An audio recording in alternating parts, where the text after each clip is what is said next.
کہنے لگا آپ یہ نہ سمجھیں کہ میں آپ کو بار بار تکلیف دے رہا ہوں، معافی چاہتا ہوں، لیکن آپ مجھے اپنے والد کا نام بتا دیجئے، اپنے باپ کا نام بتا دیجئے کہ آپ کے باپ کا نام کیا ہے۔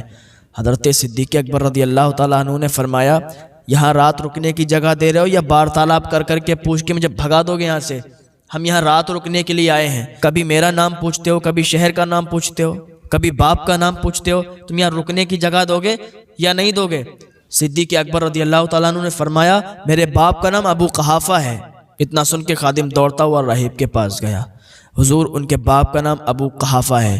جب اتنا سنا کہا اس ہستی کو جلدی سے اندر لاؤ۔ جب اتنا اس راہب نے کہا تو یہ خادم حیرت زدہ ہو گیا، سوچ میں پڑ گیا، سوچنے لگا کہ یہ کیا بات ہے، کبھی باپ کا نام پوچھتے ہیں، کبھی اس کا نام پوچھتے ہیں، کبھی شہر کا نام پوچھتے ہیں، کھڑے ہو کے کبھی کتابیں نکالتے ہیں، ابھی تک تو ایسا کیا نہیں، یہ پرانے برق پڑھ پڑھ کر اور کہتے ہیں کہ اسے بلا کے لاؤ، وہ بہت بڑی ہستی ہے۔ ابھی اتنا ہی سوچ رہا تھا کہ راہب نے ڈانٹتے ہوئے کہا جاتے ہو یا نہیں جاتے ہو؟ ابھی یہی کھڑے سوچ رہے ہو؟ یہ سوچنے کی بات نہیں ہے، جاؤ فوراً اسے اندر بھیجو جا کے۔ خادم بھاگتا ہوا دوڑتا ہوا گیا، حضرت صدیق اکبر رضی اللہ تعالیٰ عنہ سے عرض کیا حضور چلو آپ کو میرے آقا بلا رہے ہیں۔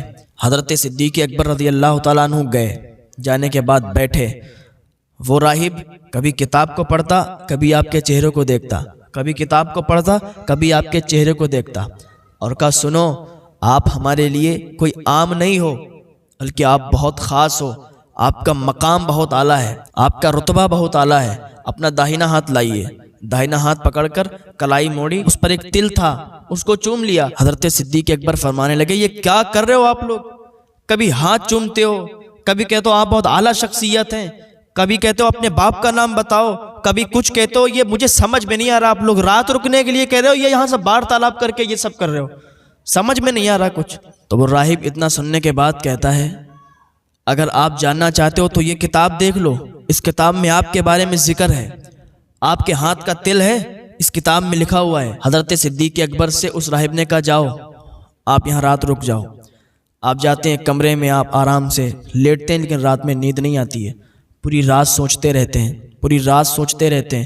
صبح ہوتی ہے چلنے لگتے ہیں تو راہب کبھی اٹھ کے باہر نہیں آتا تھا، آج صدیق اکبر کو چھوڑنے کے لیے باہر آیا ہے، آنکھوں میں آنسو ہیں، پلکیں اٹھا اٹھا کے دیکھ رہا ہے صدیق اکبر کو، بھویں سفید ہیں، لٹکی ہوئی ہیں، دیکھ رہا ہے، اتنا بوڑھا ہو چکا ہے، ہڈی جسم پر ہے، گوشت کا نام نہیں ہے، اور آنکھوں سے آنسو نکل رہے ہیں۔ آپ جا رہے ہو یہاں سے، لیکن جب آپ ایمان کی دولت سے سرفراز ہو جاؤ گے نا، اس وقت مجھے بھی یاد کر لینا، میرے لیے بھی دعا کر دینا، مجھے بھی اپنی دعاؤں میں شامل کر لینا۔ حضرت صدیق اکبر رضی اللہ تعالیٰ عنہ نکل گئے، اور واپس جب آئے آپ تجارت کر کے، تجارت کی غرض سے گئے ہوئے تھے، جب واپس آئے مکہ میں پہنچے تو دور سے ہی دکھا کہ مکہ آ گیا ہے۔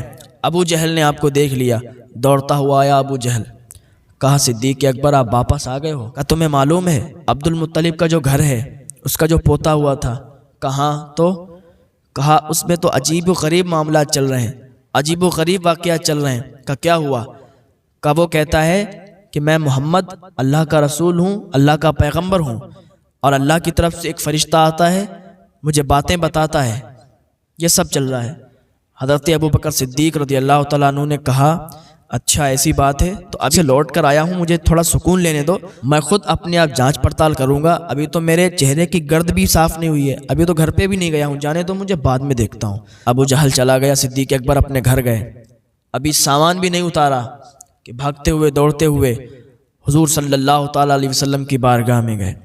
گھر پہ گئے تو دیکھا کہ حضور وہاں موجود نہیں تھے، پتہ چلا فلاں جگہ پر گئے ہوئے ہیں۔ حضرت صدیق اکبر رضی اللہ تعالیٰ عنہ بھی وہیں گئے، وہاں صرف حضور صلی اللہ تعالیٰ علیہ وسلم تشریف فرما تھے، اور ایسا لگ رہا تھا کہ کسی کا انتظار دیکھ رہے ہیں، کسی خاص دوست کا انتظار دیکھ رہے ہیں۔ حضرت صدیق اکبر ابھی ایمان نہیں لائے تھے، آپ دوڑتے ہوئے وہیں پہنچ گئے، ہانپتے کانپتے، اور آپ ان سے باتیں کرنے لگے۔ باتیں کی تو حضور صلی اللہ تعالیٰ علیہ وسلم نے ارشاد فرمایا کہ ابو بکر کلمہ پڑھنے میں دیر نہ کرو، بس آپ کلمہ پڑھ لو، انتظار کس بات کا ہے؟ حضرت ابو بکر صدیق رضی اللہ تعالیٰ عنہ عرض کرتے ہیں مجھے آپ یہ بتائیے، جب آپ یہ کہہ رہے ہیں کہ آپ اللہ کے پیغمبر ہیں، اللہ کے رسول ہیں، آپ کے پاس ایک فرشتہ وحی لاتا ہے، آپ کے پاس ایک فرشتہ آتا ہے، باتیں بتاتا ہے، تو اس کی نشانی تو بتائیے، کچھ نشانی بتائیے کہ جس کو دیکھ کر میں آپ پر ایمان لاؤں، آپ کا کلمہ پڑھوں۔ اتنا جب حضرت صدیق اکبر رضی اللہ تعالیٰ عنہ نے عرض کیا تو حضور فرماتے ہیں کہ یہ نشانی کم ہے کہ آپ مولانا تحسین جیلانی صاحب کے بیانات سننے کے لیے تحسین جیلانی آفیشیل کو سبسکرائب کریں۔